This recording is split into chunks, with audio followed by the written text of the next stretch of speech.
Salam əziz abituriyentlər, hər birinizi xoş gördük.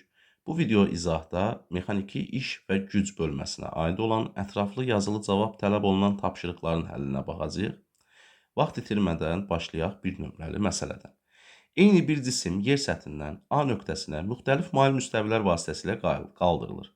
Faydalı işləri müqayisə edin, uyğun düstur yazmaqla fikrinizi əsaslandırın. Ümumiyyətlə, birinci, gəlin görək faydalı iş nədir?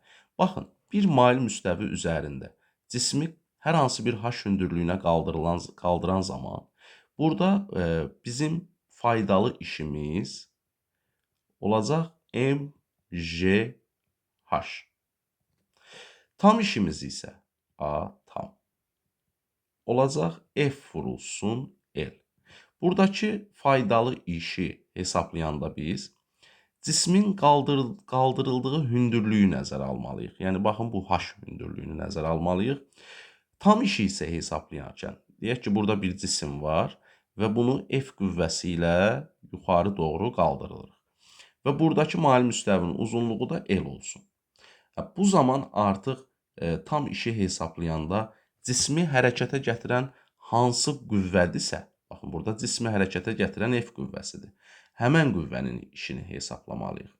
Burada görürük ki, hər 3 mail müstəvi üzərində cisim A nöqtəsinə, yəni H hündürlüyünə qaldırılır. Deməli, hər üçündə faydalı iş əmsalı mg H-a bərabərdir və hər üçü onda A1 bərabər olacaq A2-yə, o da bərabər odur A3 və bunların işi sıfırdan fərqlidir.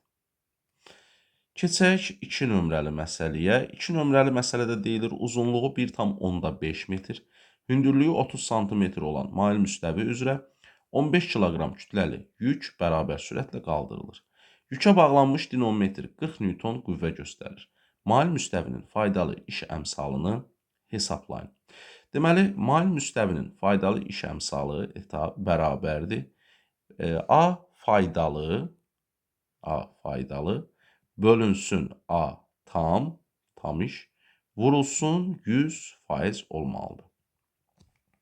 Burada dedik ki, faydalı iş mgh-dır, tam iş F vurulsun L-dir, 100%-ə vurur.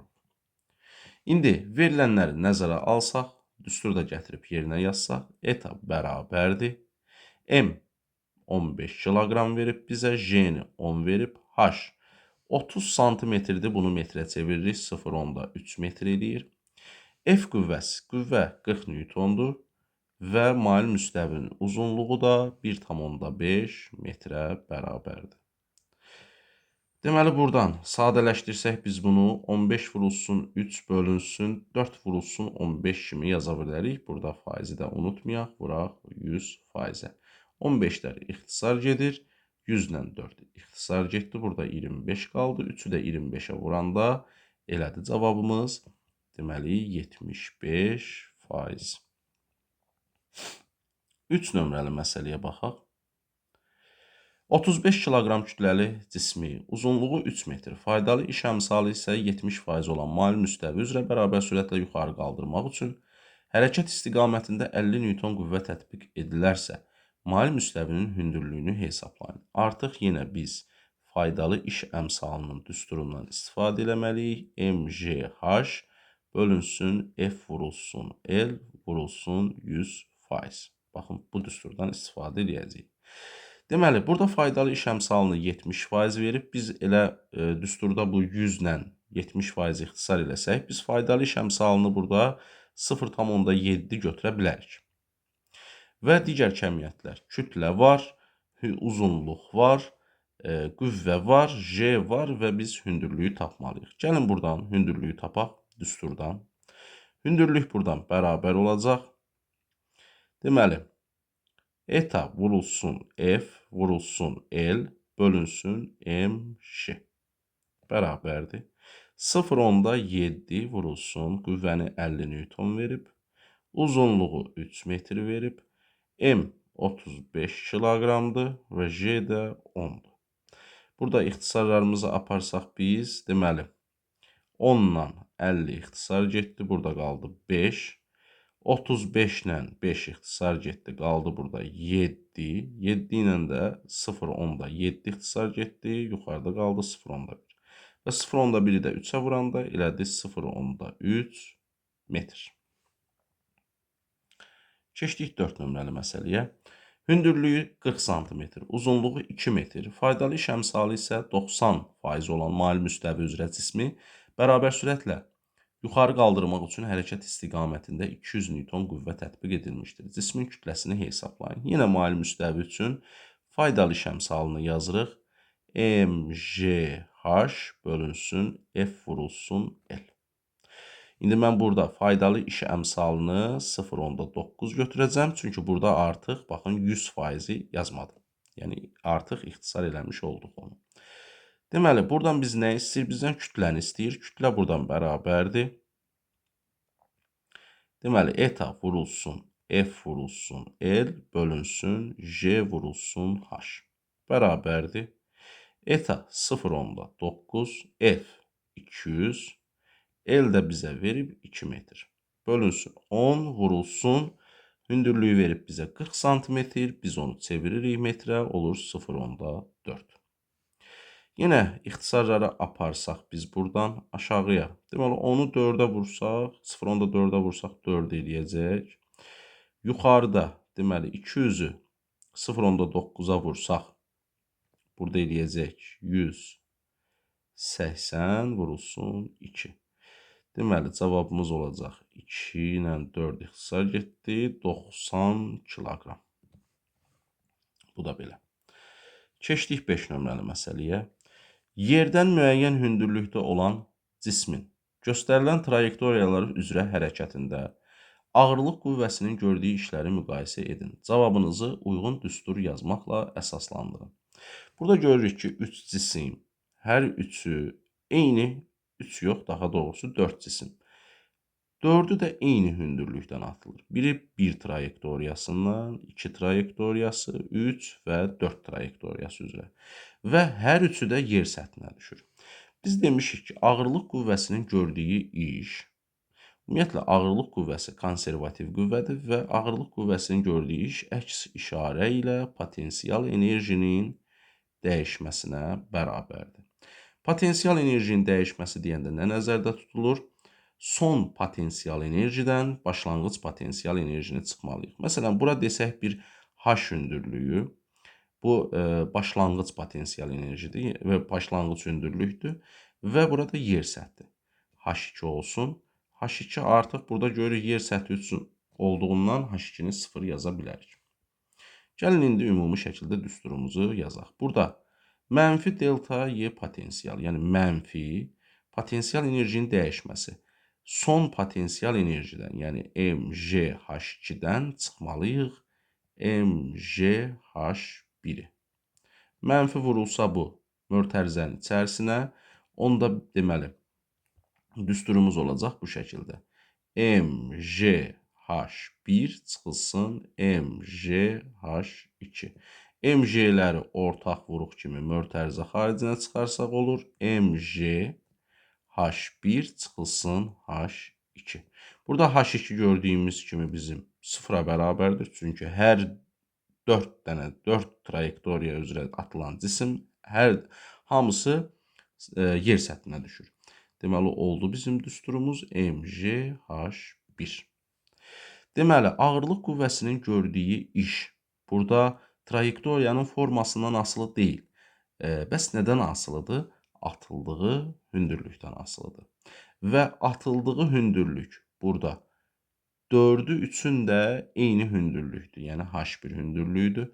Ona görə hər üçü də bir-birinə bərabərdir. A1 bərabərdir A2, bərabərdir A3, o da bərabərdir A4-ə və yenə də 0-dan fərqli olacaq. Keçək 6 nömrəli məsələyə. 100 metr böl saniyə sürətlə uçan mərminin dəlib keçə bildiyi divarın qalınlığı 0,4 metrdirsə, 200 metr böl saniyə sürətə malik mərmi hansı ən böyük qalınlıqda divarı dəlib keçə bilər? Sürtünmə qüvvəsini sabit qəbul etməliyik. Deməli, məsələyə birinci ümumi şəkildə yanaşmaq istəyirəm. Yəni, deyək ki, bizdə hər hansı bir divardır və bu divarı bir mərmi, belə deyək, dəlib keçir. Mərmi divara dəyən zaman sürəti olsun V1 və gəldi, deyək ki, hər hansı bir V2 sürəti ilə, baxın, buradan bu divarı dəlib keçdi. Təbii ki, burada mərminin divarın daxilində mərmiyə təsir edən yeganə qüvvə burada müqavimət qüvvəsidir. Yəni, burada bizə sürtünmə qüvvəsi deyir. Qəbul edə bilərik, sürtünmə qüvvəsi də deyə bilərik. Yəni, bu divarın, belə deyək, tam ortasında ya kənarında, hardasa fərqi yoxdur. Hər bir halda sürtünmə qüvvəsini biz sabit qəbul edirik və burada təkcə cismə sürtünmə qüvvəsi təsir göstərdiyindən elə əvəzləyici qüvvənin gördüyü iş elə sürtünmə qüvvəsinin işinə bərabərdir. Yəni, biz burada yaza bilərik ki, əvəzləyici qüvvənin gördüyü iş sürtünmə qüvvəsinin işinə bərabərdir. Və demişik ki, əvəzləyici qüvvənin gördüyü iş kinetik enerjinin dəyişməsidir. Yəni, delta Y kinetik enerjinin dəyişməsidir. Digər tərəfdən, sürtünmə qüvvəsinin gördüyü iş isə hər zaman mənfidir. Niyə? Çünki həmişə hərəkətin əksi istiqamətində yönəlir. Onda biz buna yaza bilərik F sürtünmə, mənfi F sürtünmə vurulsun. İndi burada S-i, yəni yer dəyişməni biz nə götürəcəyik? Bu divarın qalınlığını götürməliyik. S qədər yer dəyişmə icra edir çünki mərmi və bu ifadələri biz bərabərləşdirməliyik. Deməli, mənfi F sürtünmə vurulsun S, o da bərabərdir nəyə? Kinetik enerjinin dəyişməsinə. Və kinetik enerjinin dəyişməsi də biz bilirik ki, M bölünsün 2, ikinci haldakı kinetik enerjidən çıxmalıyıq birinci haldakı kinetik enerjini. Yəni, M bölünsün 2, V2-nin kvadratı çıxılsın, V1-in kvadratı. İndi burada kəsrin görürük ki, daha doğrusu bərabərliyin sol tərəfində mənfi var. Onda biz bərabərliyin hər iki tərəfini mənfiyə vursaq, olur F sürtünmə vurulsun S bərabərdir. M bölünsün 2. Burada mötərizənin içərisində olan fərq də, baxın, V2-nin kvadratı çıxılsın, V1-in kvadratı. Mənfiyə vuranda yerlər dəyişəcək. Olacaq V1-in kvadratı çıxılsın, V2-nin kvadratı. Aha. Deməli, biz burada divarın qalınlığını tapsaq, S bərabər olur.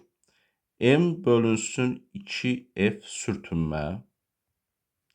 Mötərizədə V1-in kvadratı çıxılsın, V2-nin kvadratı.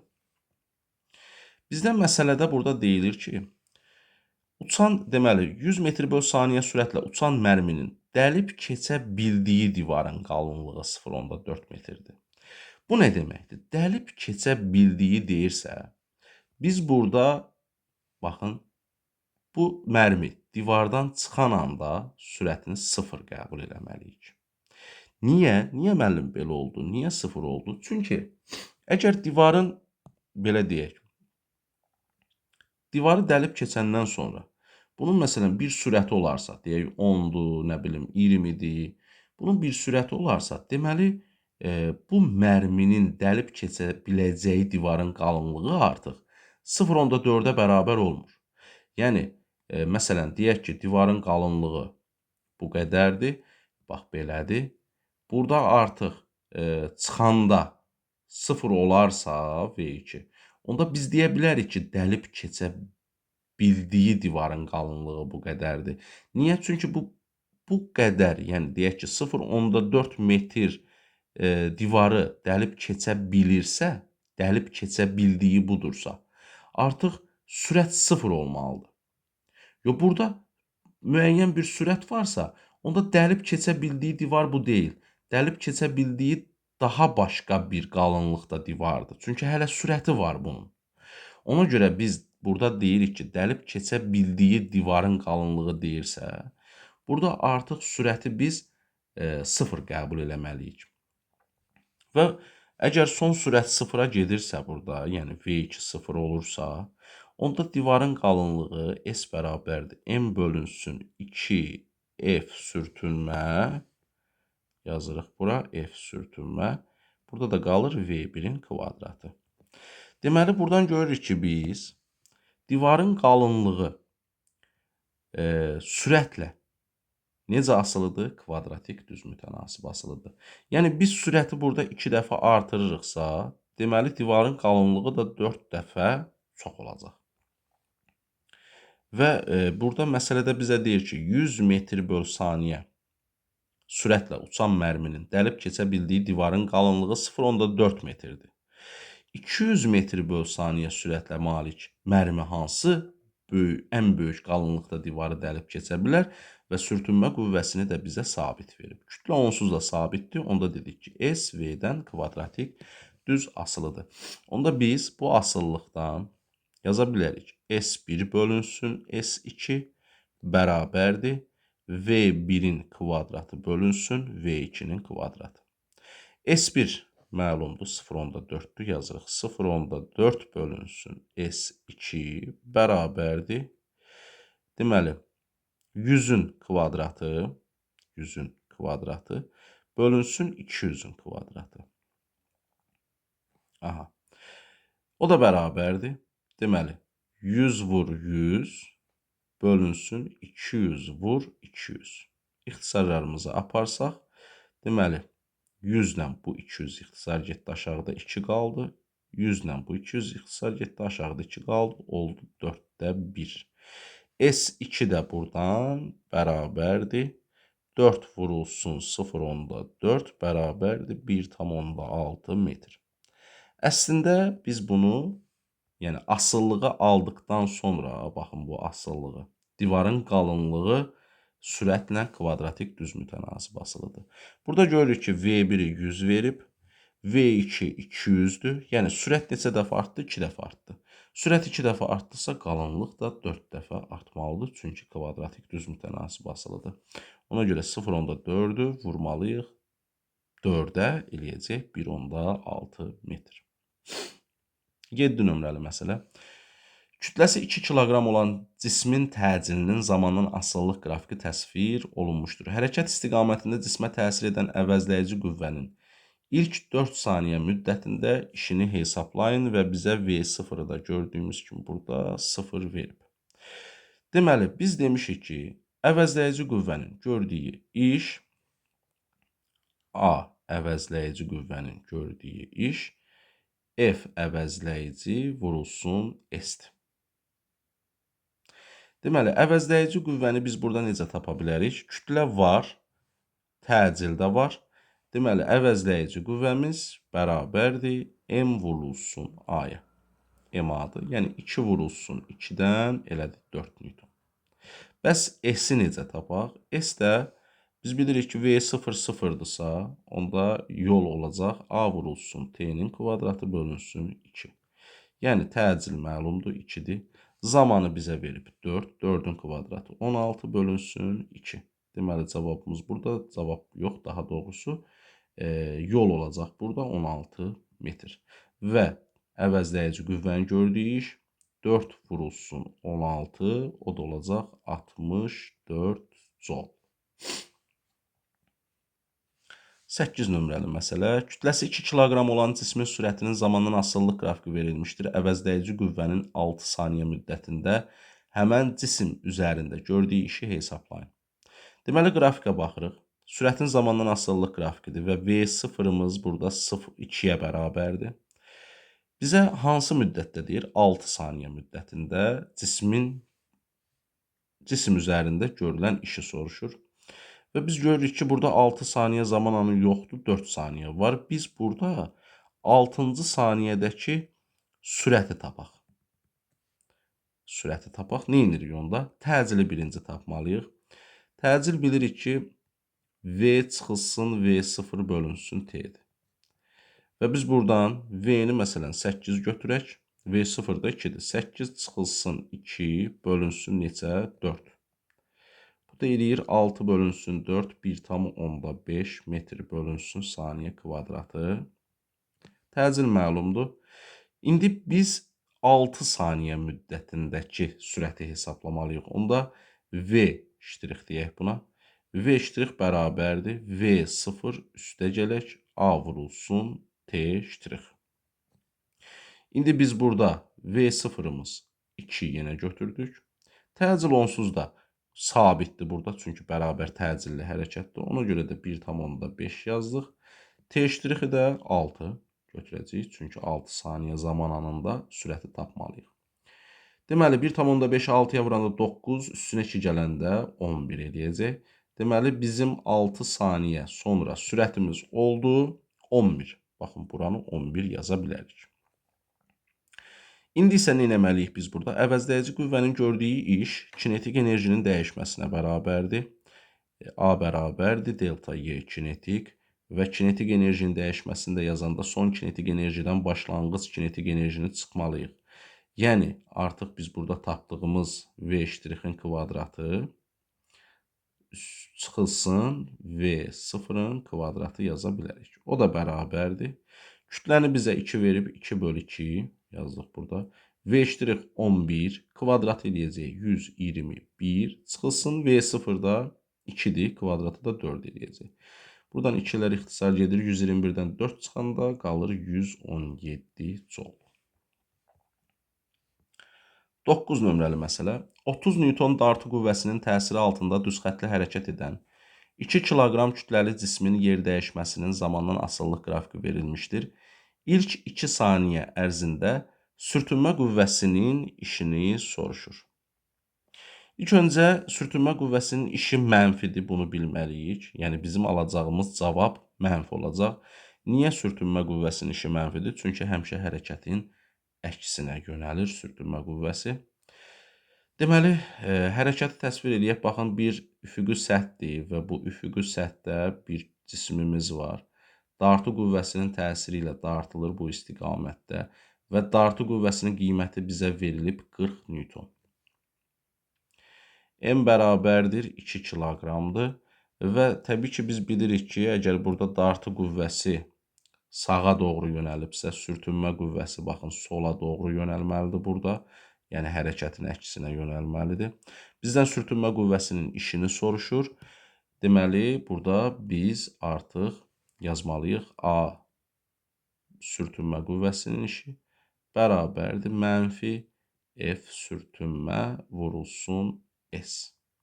Deməli, ilk növbədə biz burada yolumuzu bilirik. 2 saniyə ərzində bizim yolumuz S 4 metrə bərabərdir. Sürtünmə qüvvəsini tapmalıyıq. Sürtünmə qüvvəsini tapanda, gəlin burada birinci təcili tapaq. Təcilimiz görək nəyə bərabərdir? S bərabərdir AT kvadratı böl 2 düsturuna əsasən. Buradan A-nı tapsaq, 2S bölünsün T-nin kvadratı olacaq. 2 vurulsun S 4'dür. Zaman da 2'dir. 2'nin kvadratı 4 edir. Deməli, təcilimiz 2'dir.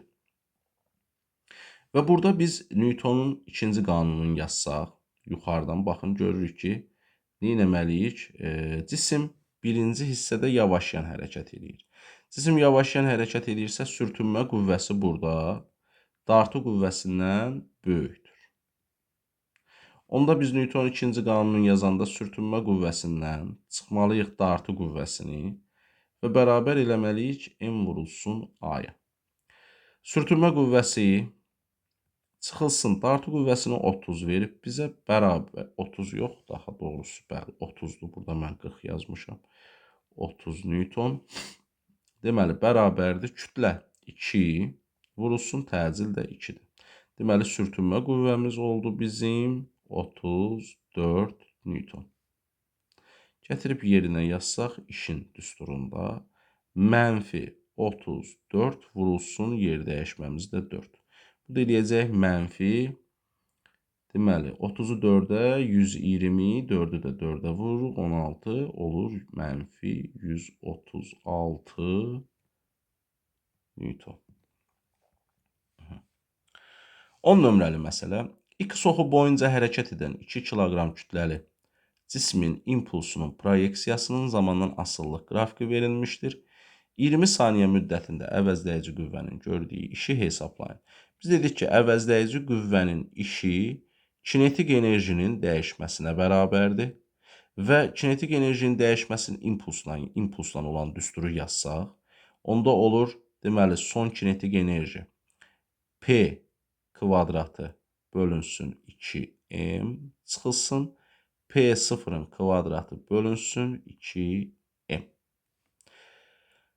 Və buradan biz deməli, əvəzləyici qüvvənin işini tapa bilərik.